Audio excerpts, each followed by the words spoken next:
Correctional officer safety is on the ropes.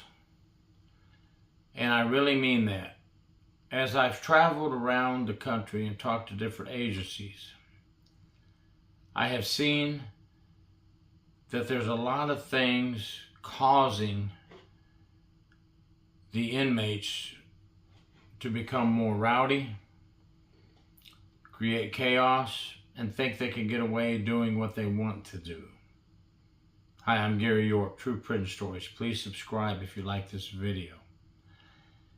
I will not name the places that I've been to save them some embarrassment, but I have been to a few places where, number one, when I walked in with the group I was with to give a presentation into a very large prison, we were asked to show our IDs, and I showed my Florida ID. They checked the list to see if we'd been pre-approved, yes. And they let all 5 of us walk through the door, through the control room, without being checked. No emptying our pockets, no metal detector. Didn't check our briefcases, and we had a cart with a lot of things on there for handouts and such. Nothing was checked. There was 5 of us from all different parts of the country. Every one of us was from a different state. And we walked in, and I looked at a captain friend of mine, and he said, "What? They didn't check us for anything. I could have a gun, anything." I said, "I know." And that happened for 2 days straight. So officer safety, weapons being smuggled in, contraband being smuggled in. Okay, go to another state. The assistant warden says, "Look at my board. Slashing, slashing, slashing, slashing." He said, "Luckily this week it was all inmate on inmate. No officer was hurt this week." I thought, wow, this is some serious stuff, folks. Why aren't we paying real hard attention to this? Well, I'm going to tell you what's causing a lot of this right now. But I'm also going to tell you that we need to take action. We can't just sit back and be complacent like in the first scenario I gave you, or just kind of go with the flow as in the second scenario I gave you. And I really feel bad for the frontline officers having to be the honest, hardworking frontline officers. I feel bad for them having to be in this situation. Number one, staff shortage is the culprit. We have less staff to watch the same amount of inmates. So when it was 1 officer to 100, now it's 1 officer to 200. Very hard for 1 officer to watch all these inmates 24/7. And the inmates know that. They're cunning, they're street smart. They know where to get their contraband, they know how to get their contraband, and they know where to hide it. And they know we're so short-staffed that in some places they're not doing their random cell searches, random pat-downs, or major shakedowns by surprise. That has to be done, folks, one way or another.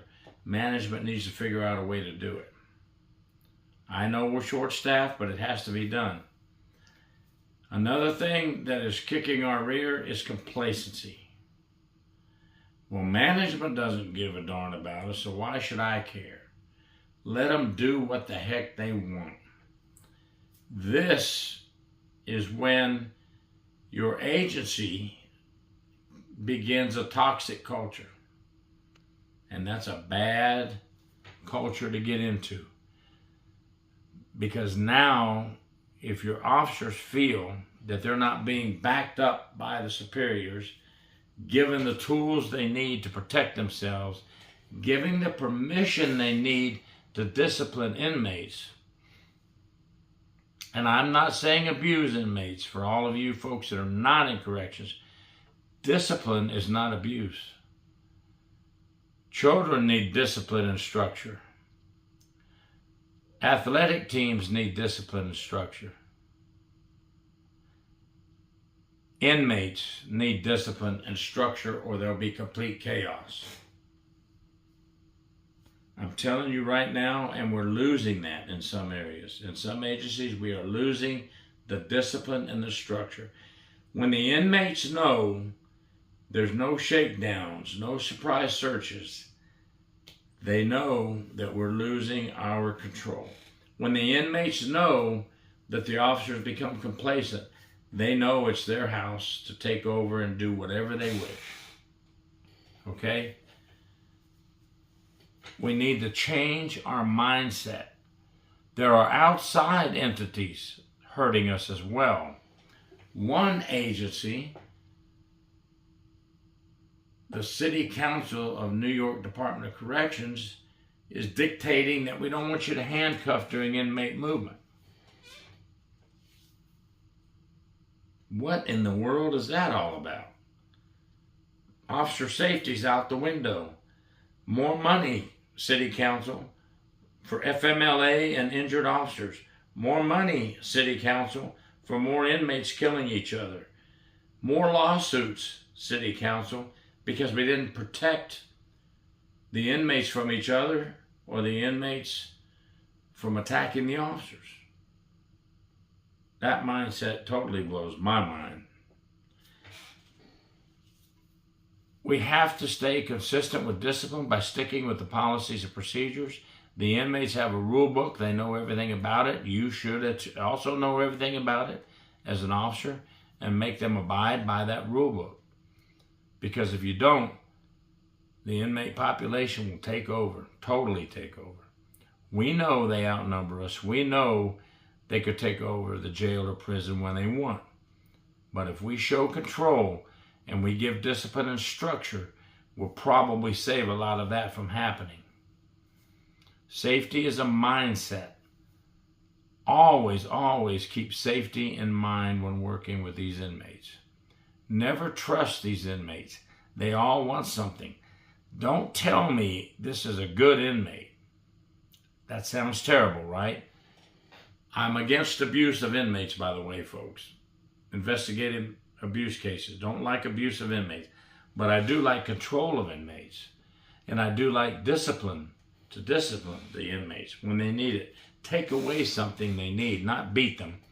Take away their canteen for a week. Take away their phone calls. Take away their visitation for the coming weekend.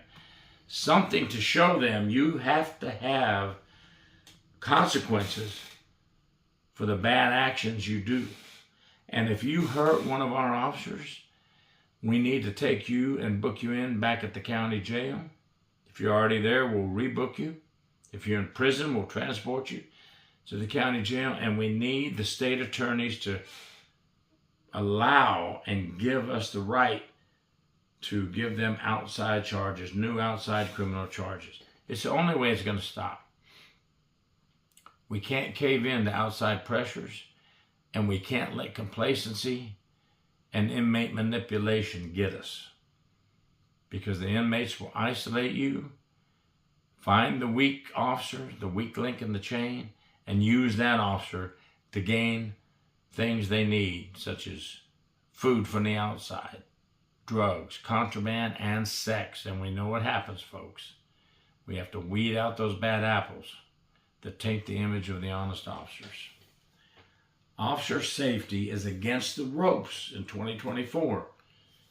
We cannot let it happen. Don't let it happen.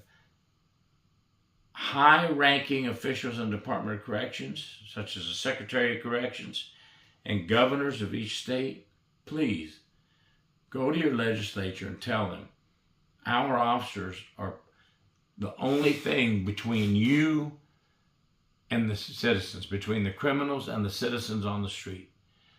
Please protect our officers and give us what we need to do the job and allow us to do our job.